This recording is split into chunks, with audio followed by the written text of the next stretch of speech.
This is a story that happened about 120 years ago, when Owen's grandfather was young. Seráte gur hála sé do mar mór. Tála sé beidir sin a bhí mu hafuil sin ar an nám. Ba mu beidir céad agus tá hir bíon hana céad sé bíon hana. Bhí si giscret sír máin vid. Fascú Eoghan Ráflana. Bhí ar giscar cadé? Is a giscret trasc. Sure. Agus bhí sin tógal an war an trasc. They were out catching a rake of cod off Malin Head. Dorigi láha. Agus bhí seachtar acu giscret sa bháid. Agus sin dúrú bhí gurón blád lachtaí gisc. Agus thug si bhí narigi a géirí ard.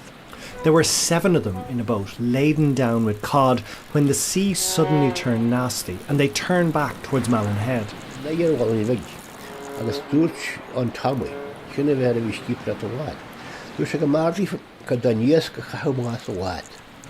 But they worried they mightn't make it before the storm came. The skipper ordered them to start throwing the fish overboard. Agus chofta si a chathmá haníos. Agus nuair a cóirhaid gíhinn ofan, a tarann sé roiid bháil na bige. And there was a fair wind pushing them home, but they still worried.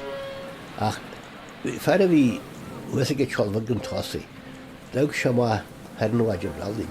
Agus chana sé ban, agus í sí snáí grimmací ar thoise a bháid, agus sí tarann sé bháid na dé. But then the man at the front of the boat looked out and he saw a woman in the water, she was swimming, holding the bow of the boat and pulling it forward through the waves so that it arose above the water. Gus tá sin déirín bhád am long fear fistí. Gus tí stad a bhain gur ag sí sláán saoite, tí nuid bháil na bigí. And she kept on pulling until they got safely home. Agus hensún scéal sin agus sin critse ag an nalangine, ce bí chu a dadí dá na lehhail, a tá mar an rudí hálíos ar an airige, nach fidir a bhíniu. Now this was common knowledge back then, Owen tells me, for there are many things that happen at sea that can't be explained.